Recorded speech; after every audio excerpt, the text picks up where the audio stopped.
안녕하십니까, 고고TV 여명입니다. 2021년 7월 28일 오후인데요.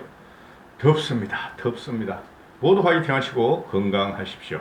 말 분열, 경쟁. 대선판은 시작됐어요.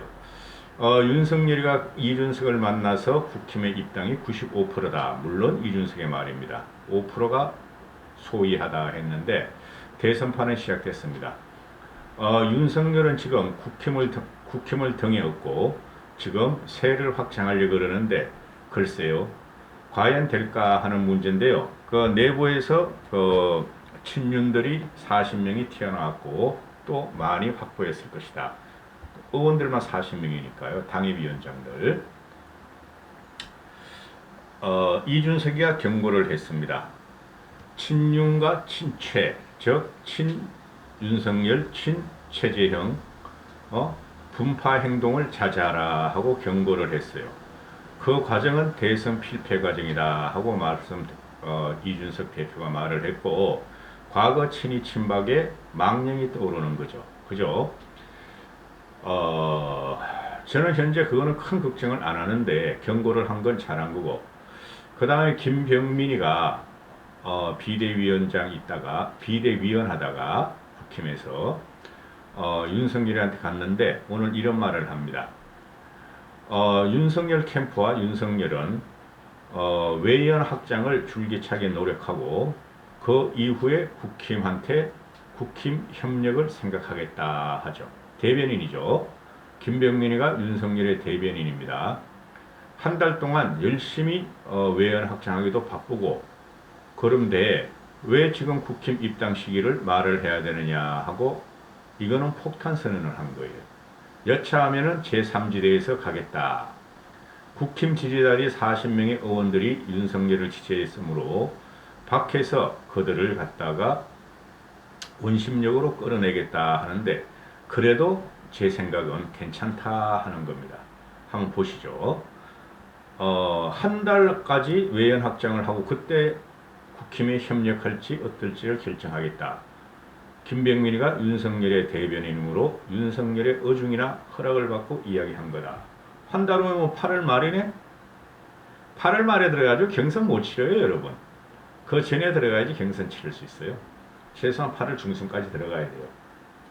그리고 오늘 윤석열의 지지율이 반등이 나오고 국힘의 지지율이 반등이 나오죠. 그게 이준석, 윤석열이 콜라보 맥주 4,500cc, 윤석열이 3,000cc 마시고 이준석이가 1,500cc 마셔서 그 미팅 효과입니다. 쉽게 말해서 둘이 만난 컨벤션 효과입니다. 역시 보수층에서 윤석열도 지지하고 합리적 보수는 국힘으로 어느 정도 지지율을 또 들어갔다, 이런 건데요. 그 다음에 이준석과 김은혜 나 좋아. 김은혜 우리 지역구니까 좋아. 김은혜를 갖다가요, 제가 몇 번 봤는데요, 상당히 스마트하고 똑똑해요. 보면은 기분 좋은 사람이 있어요. 김은혜는 보면은 기분 좋은 사람이에요. 보실 분 한번 볼 기회 있으면 한번 보세요. 김은혜가 콜라보로 국민의 숲을 개설한다 하는 내용을 좀 다루겠는데요. 자, 이준석이가 친윤, 친최, 부상하지 말고 서로 싸우지 말라 경고를 날렸고, 김병민이가 오바를 했다. 한 달 동안은 최소한 열심히 외연 확장을 해서 국힘에 입당할지 안 할지를 결정하겠다. 그리고 윤석열과 국힘 지지율이 동시에 반등이 들어갔고 문재인 지지율이 또 동시에 빠졌고, 그리고 김경진이 있죠. 김경진이 같은 애가 언론에 나와서 하는 종편 라디오에서 나와서 하는 말이, 김경진이가 나는 윤석열로부터 미션을 받았다. 윤석열이 왜 싫은가? 또 전라도에서 특히 윤석열에 대해서 왜 비판을 하는가? 그 비판의 이유를 갖고 오라는 미션을 받았다. 그렇죠. 그런데 그것만이 아니죠. 대통령이 되겠다는 자가 왜 국민들이 자기를 비판하는지를 모르면은 자격이 없는 거고, 김경진의 임무는, 미션은 뭐냐면은 전라도 세력을 끌고 오고 전라도의 구정치인을 끌고 와라 하는 거는 명확한 거죠. 그죠? 아이고, 참 답답하다. 자, 말씀드릴게요. 시대는 변했고, 국민들은 미래를 원하며, 그 다음에 특히 2030들은 미래 세대를 원하고, 정치 교체를 원하고, 정치 세대 교체를 원하고, 대한민국의 변화를 원한다. 그 친구들이 지지한 것이 바로 이준석 현상이고, 이준석이가 당대표가 된 거다. 2030 젊은이들과 중도층 일부와 그 다음에 합리적, 이성적, 개혁적 보수가 이준석을 지지해서 당대표를 만들었다. 시대의 하도는 변하다. 정의와 공정은 우리가 문재인 4년 동안 5년 동안 봤으므로 변화를 통해서 정의와 공정을 회복시켜라 하는 게 국민의 명령이고, 어느 나라의 역사든 세계사적이나 대한민국의 역사는 또 좁게 들어가면은 대한민국 정치혁명의 역사와 정권 붕괴와 신정권 창출의 역사는 20대 대학생들이 움직였고 2030의 화이트 칼라가 움직여서 개혁과 혁명을 이뤘다 하는 것이죠.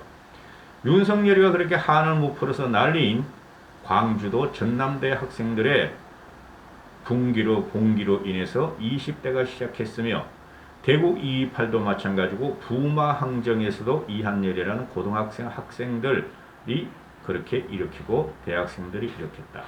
4.19 혁명도 마찬가지였다. 단 하나 5.16 혁명은 40대 30대들의 군인들의 혁명이었다. 거기에 기준을 둬야 돼요. 그래서 지금 윤석열 주위에 있는 사람들을 보면은 2030은 별로 없다. 그 장해찬이하고 김병민 하나 가지고 안 됐다니까요. 최소한 군집, 대중을 군집시킬 수 있는, 즉 2030을 군집시킬 수 있는 능력이 있어야 된다. 2030과 중도층은 아직까지 여전히 윤석열을 지지하지 않고 빼고 있다. 지지율을 빼고 있다. 그 힘은 2030과 중도층, 개혁적인 중도와 합리적인 이성과 합리적인 이성을 가진 보수는 이준석을 지지한다. 지금 김병민이나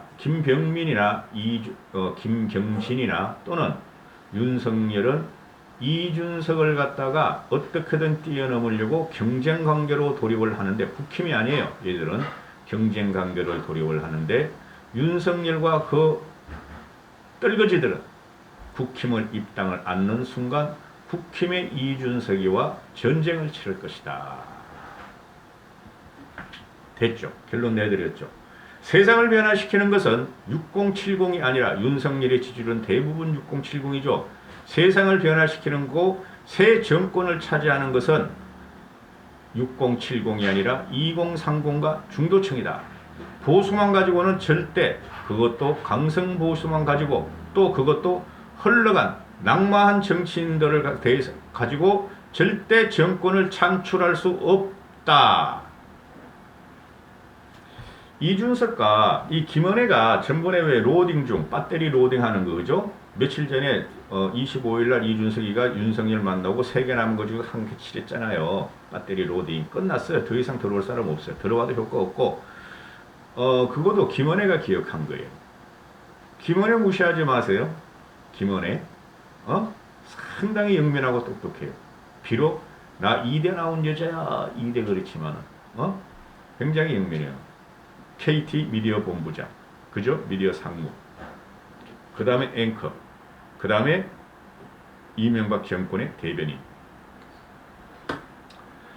나경원이나, 그 누구죠? 지금 그 재판부 조윤선이보다 김은혜가 훨씬 더 똑똑해요.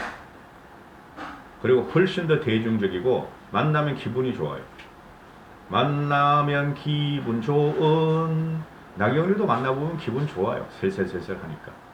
근데 김은혜는 시원시원해요. 성격이. 뒤에 뭘 이렇게 감추고 옛날 방식의 생각을 안 해요. 서구적인 마인드를 갖고 있어요. 김은혜는. 오픈 마인드를 갖고 있단 말이죠. 그래서 김은혜가 기획을 했어요. 이준석하고 두 명이 콜라보를 해서 국민의 숲을 개설하죠. 이게 네 번째 공약이죠. 첫 번째 공약은 대변인 토론 배틀 공개 선발한 거고, 두 번째는 정책 공모전을 지금 한창 하고 있고, 세 번째는 공직 자격 시험. 그죠? 공직 후보자 자격 시험은 밀어붙인다니까요. 김재원이란 그 간신이나 껴돌이가 아무리 반대해도 안 돼요. 토고 세력들 반대해도 안 됩니다. 왜 돈 가지고 술 가지고 지역 인연 가지고 지방의원이 되려고 그러죠? 국회의원이 되려고 그러죠? 그거 끊어야 돼요. 네, 그래서 그 세 번째 이어서 네 번째가 국민의 숲을 개설한다. 며칠 전에 나왔죠, 벌써. 제가 방송했나 모르겠어요. 국민의 숲은 남녀노소 누구도 가리지 않고 매일 국힘이 어떤 식으로 당을 운영했으면 좋겠다, 문재인을 무찔러쳤으면 좋겠다 하는 것을 매일 받아서 매일 한 편씩 당원과 시민들에게 소개하고 백보드에 붙이겠다. 과거에 그 박근혜 그 대선 후보 그 뭐죠? 침대는 과학이던가 무슨 소주인가 그거 그 광고 기획한 그 친구, 털난 친구, 그 친구 이름 모르네. 내가 그 옛날에 통화물 했는데 까먹었는데 또 나이 먹으면 자꾸 까먹어요. 사람 이름은 특히 처음부터 까먹어요. 처음부터 까먹는 게 사람 이름이에요. 그래서 그 친구 뒤에 백보드가 훅 간다 막 이런 말 쓰는 그랬잖아요. 그죠? 근데 이번은 전체 센텐스를 써놓고 그대로 소개하겠다 이런 말이죠. 그게 4달 3일까지 일주일 동안 국민의 숲을 운영하니 많이 당을 비판하고 당이 어떤 방향으로 갈지 보내달라 했죠. 그동안 정당회의체 백보드를 통해 정치권이 하고 싶은 말을 일방적으로 홍보형 관례를 뒤집고 국민의 목소리를 대신 전해드리겠다는 발상의 전환이다. 정치권과 국민 사이의 장벽을 허물고 간격을 좁히는 기회가 될 것으로 기대한다. 김은혜 홍보본부장, 지금 홍보본부장으로 했어요. 김은혜가 대선 때 그 큰 역할 할 거예요. 보세요. 대선 대변인 되고 이렇게 될 거예요. 김은혜가 하는 말이 그동안 정당회의체 백보드를 통해 정치권이 하고 싶은 말을 일방적으로 홍보형 관례를 뒤집고 국민의 목소리를 대신 전해드리겠다는 발상의 전환이다. 많이 보내달라. 김은혜와 이준석의 콜라보. 여러분 이거 잘 보셔야 돼요. 현재는 떼거지로 정치하는 세대가 아니에요. 5년 전하고 지금하고 또 달라요, 여러분. 국회의원들이 우우 몰려간다 해가지고 그게 대세가 되는 게 아니에요. 우리 뭘 갖고 있죠? 스마트폰을 갖고 있어요. 스마트폰. 세계에서 제일 빠른 5G 스마트폰을 갖고 있다고. 응? 그리고 대한민국 문화가 K-한류라 그러죠? 그죠? 현재. 그것이 말입니다. 스마트폰 속으로 문화의 변동과 문화의 갈등이 어떻게 통합되는지 젊은이와 2030, 40, 50까지 그거로 갖다가 실시간으로 다 보고 있어요. 그래서 과거와 같이 떼거지로 가는 그런 과거 정치 형태고, 그죠? 의원들이 많이 갔다. 그거 상관은 없어요. 두고 보시라니까요. 2030들의 손가락 혁명이 요번에 확실하게 시작될 거예요. 2030을 못 잡고 김경진을 통해서 전라도 세력을 잡는다? 그리고 뜰거지들, 쉽게 말해서 국회의원 한 번도 못한 것들이, 그죠? 좋은데 출연해, 좋은데, 험지가 아니라 양지에 출마해서 떨어진 그런 것들이, 그리고 다 쫓겨난 것들이 과거 정권에서 그런 사람을 모았다고 해가지고, 그리고 현재, 국힘 40명 제거된 명단 밝혀드렸죠? 거기 쓸만한 사람이 개혁적이고 합리적인 보수가 있는가? 그죠? 그래가지고 절대 2030을 던지고 대중을 갖다가 흡입을 못하고 6070만 대중이 아니에요, 여러분. 20부터 50까지가 2배가 많아요. 60 이상보다. 그 잘난 베이비 부모 세대보다 그 사람들을 못 잡으면은 요번엔 져요. 따라서 8월 말까지 8월 15일 전후로 윤석열이가 국힘을 입당 안 하면은 이준석과 윤석열의 전쟁에 들어갑니다. 이준석 파와 윤석열 파가 되는 거예요. 즉 60대 중후반부터의 세대와 6070과 20대와 60대까지 합리적 개혁적인 보수와 그게 윤석열하고 싸움이 되는 거예요. 누가 이기겠어요, 여러분? 제 말씀을 기억하세요. 그러면 제가 앞으로 어떤 액션을 취하고 어떤 방향으로 갈지 벌써 힌트를 드렸죠. 이까지 하겠습니다. 날씨도 없습니다. 정송님 힘, 남 대표님 힘, 김깨똥님도 힘.